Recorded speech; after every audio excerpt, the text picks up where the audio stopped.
12वें अध्याय के आरंभ में श्री चाणक्य कहते हैं कि घर आनंद से युक्त हो, संतान बुद्धिमान हो, पत्नी मधुर वचन बोलने वाली हो, इच्छा पूर्ति के लायक धन हो, पत्नी के प्रति प्रेम भाव हो, आज्ञाकारी सेवक हो, अतिथि का सत्कार और श्री शिव की पूजा हो, घर में मिष्ठान व शीतल जल मिला करे और महात्माओं का सत्संग प्रतिदिन मिला करे।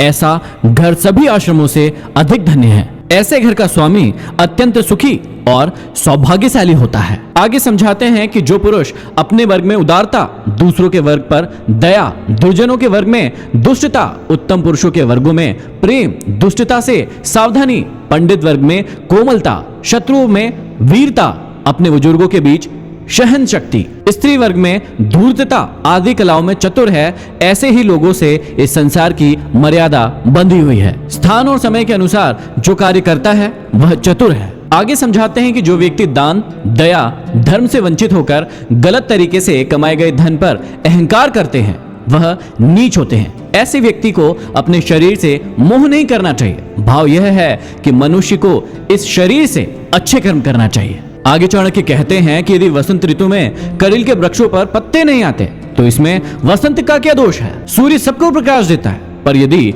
दिन में उल्लू को दिखाई नहीं देता तो इसमें सूर्य का क्या दोष है? इसी प्रकार वर्षा का जल यदि चातक के मुंह में नहीं पड़ता तो इसमें मेघों का क्या दोष है? इसका अर्थ यह है कि भाग्य प्रबल है और अटल है, उसे कोई नहीं मिटा सकता। आगे कहते हैं कि अच्छी संगति से दुष्टों में भी साधुता आ जाती है। उत्तम लोग दुष्ट के साथ रहने के बाद भी नीच नहीं होते हैं। फूल की सुगंध को मिट्टी तो ग्रहण कर लेती है, पर मिट्टी की गंध को फूल ग्रहण नहीं करता। आगे चाणक्य सामाजिक स्थिति को स्पष्ट करते हुए बताते हैं कि वास्तव में डींगे हाँकने से कोई बड़ा नहीं हो जाता, किसी से कोई चीज मांगकर उसे वापस दे देने से कोई दानी नहीं बन जाता। परंतु आज की स्थिति तो यही है कि आदमी समाज की विषम परिस्थितियों के मध्य कीड़े मकोड़ों की भांति अपना जीवन काट रहा है। आगे कहते हैं कि सत्य मेरी माता है, पिता मेरा ज्ञान है, धर्म मेरा भाई है, दया मेरी मित्र है, शांति मेरी पत्नी है और क्षमा मेरा पुत्र है। ये 6 मेरे बंधु बांधव है। कहते हैं कि सभी शरीर नश्वान है,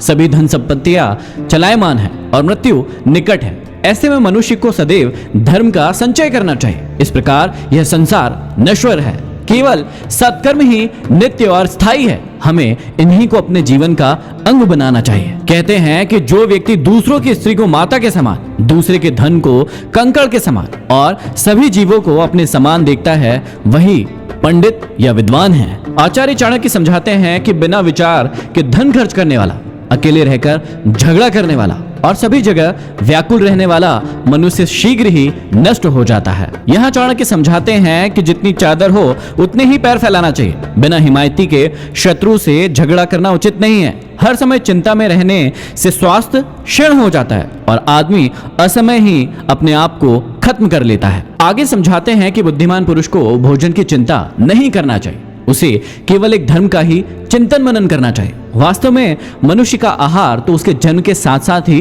पैदा होता है। आगे कहते हैं कि धन और अन्न के व्यवहार में, विद्या ग्रहण करने में, भोजन करने में और व्यवहार में जो व्यक्ति कभी लज्जा नहीं करता वह सदैव सुखी रहता है। समझाते हैं कि मनुष्य को धर्म के लिए भी थोड़ा थोड़ा समय अपने व्यस्त जीवन से निकालना चाहिए, क्योंकि थोड़ा थोड़ा ही बहुत हो जाता है। समझाते हैं कि जो दुष्ट है वह उम्र के अंतिम पड़ाव तक दुष्ट ही रहता है। जिस प्रकार इंद्रायण का फल पक जाने के बाद भी कटुता नहीं छोड़ता और मीठा नहीं हो जाता, यह किसी किसी का स्वाभाविक गुण बन जाता है जो जीवन भर उसका पीछा नहीं छोड़ता। वह जैसे है आखिर तक वैसा ही रहता है। लेकिन आप अपनी जिंदगी का मकसद बनाइए कि आप अपने आप को अच्छाई की ओर बदलते रहेंगे। यहाँ पर अध्याय 12 की समाप्ति होती है। अब हम बढ़ते हैं अध्याय 13 की ओर।